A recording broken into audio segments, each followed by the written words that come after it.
दोस्तों, आप सभी का स्वागत है आपके अपने YouTube चैनल ज्ञान गंगा पर। आज हम आपको इस वीडियो में बताने जा रहे हैं कि वेदव्यास जी का जन्म कैसे हुआ, कौन थे उनके माता पिता। तो आइए ये सब जानते हैं आज के इस वीडियो में, तो बने रहिए वीडियो के अंत तक। राजा उपरिचर एक महान प्रतापी राजा था।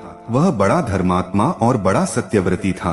उसने अपने तप से देवराज इंद्र को प्रसन्न करके एक विमान और न सूखने वाली सुंदर माला प्राप्त की थी। वह माला धारण करके विमान पर बैठकर आकाश में परिभ्रमण किया करता था। उसे आखेट का बड़ा चाव था। वह प्राय वनों में आखेट के लिए जाया करता था।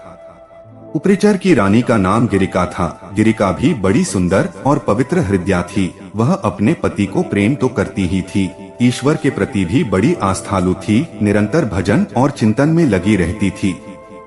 एक बार गिरिका ऋतुमती हुई। 3 दिनों के पश्चात जब वह शुद्ध हुई तो उपरिचर उसके साथ रमण करने से पूर्व ही वन में आखेट के लिए चला गया। राजा आखेट के लिए चला तो गया, किंतु उसका ध्यान रानी के साथ रमण करने की ओर ही लगा रहा।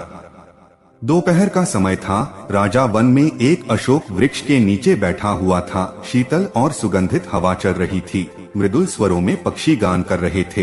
राजा का ध्यान रानी की ओर चला गया। वह रमण के संबंध में मन ही मन सोचने लगा। राजा का मातुर हो उठा और उसका वीर्य स्खलित हो गया।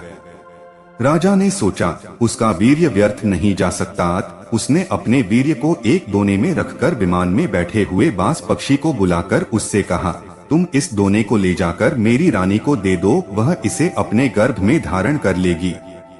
बाज दोने को मुख में दबाकर राजा के भवन की ओर उड़ चला। वह यमुना नदी के ऊपर से उड़ता हुआ चला जा रहा था। सहसा एक दूसरे बाज की दृष्टि उस पर पड़ी। इसने सोचा, यह अपने मुख में खाने की कोई वस्तु दबाए हुए है। अतः उसने उस बाज पर आक्रमण कर दिया। दोनों बाजों में घमासान युद्ध करने लगा। परिणाम यह हुआ कि पहले बाज के मुख से दोना छूटकर यमुना के जल में गिर पड़ा। दोने में रखा वीर्य पानी में मिल गया। एक मछली की वीर्य पर दृष्टि पड़ी। उसने सोचा, यह खाने की वस्तु है, अतः वह उसको पानी के साथ निगल गई। फलत मछली गर्भवती हो गई। दासराज नामक मल्लाह को वह मछली शिकार में मिली। जब उसने मछली के पेट को बीचों बीच से काटा तो उसके पेट से एक बालक और एक बालिका निकली। दासराज ने दोनों को उपरिचर को भेंट कर दिया। उपरिचर ने बालक को तो अपने पास रख लिया, पर बालिका को दासराज को लौटा दिया। दासराज उस बालिका को अपने घर ले जाकर उसका पालन पोषण करने लगा।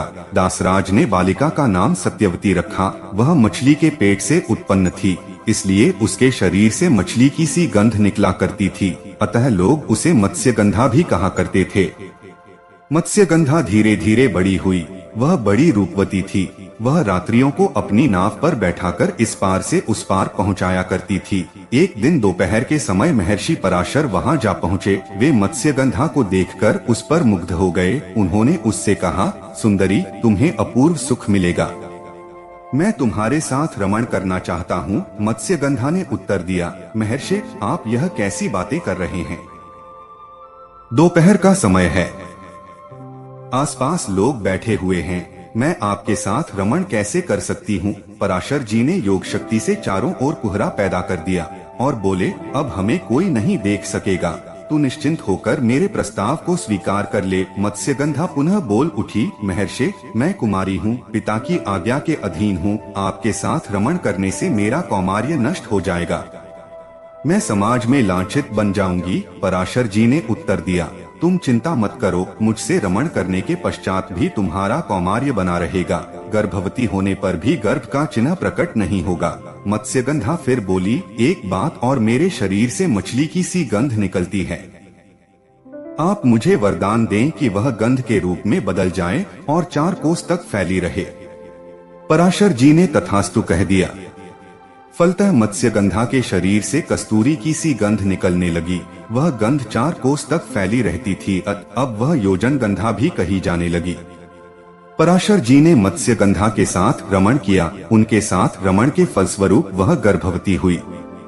समय पर यमुना के द्वीप में एक बालक ने उसके गर्भ से जन्म लिया। वह बालक जन्म लेते ही बड़ा हो गया। वह तप करने के लिए वन में चला गया। वही बालक जगत में वेदव्यास जी के नाम से प्रसिद्ध हुआ। वेदव्यास जी का पूरा नाम कृष्ण द्वैपायन वेदव्यास था। वे श्याम वर्ण के थे, इसलिए उनका नाम कृष्ण पड़ा। वे दो द्वीपों के बीच में पैदा हुए थे, इसलिए द्वैपायन कहे जाते थे। वेदों के पंडित होने से वेदव्यास कहे जाते थे। वेदव्यास जी अमर हैं, वे आज भी धरती पर विद्यमान हैं और किसी किसी को दर्शन देकर कृतार्थ करते हैं। दोस्तों, ये थी वेदव्यास जी के जन्म की कहानी। उम्मीद है आपको पसंद आई होगी। अगर वीडियो पसंद आया हो तो वीडियो को लाइक और शेयर जरूर करें और चैनल को भी सब्सक्राइब जरूर करें। वीडियो को अंत तक देखने के लिए धन्यवाद।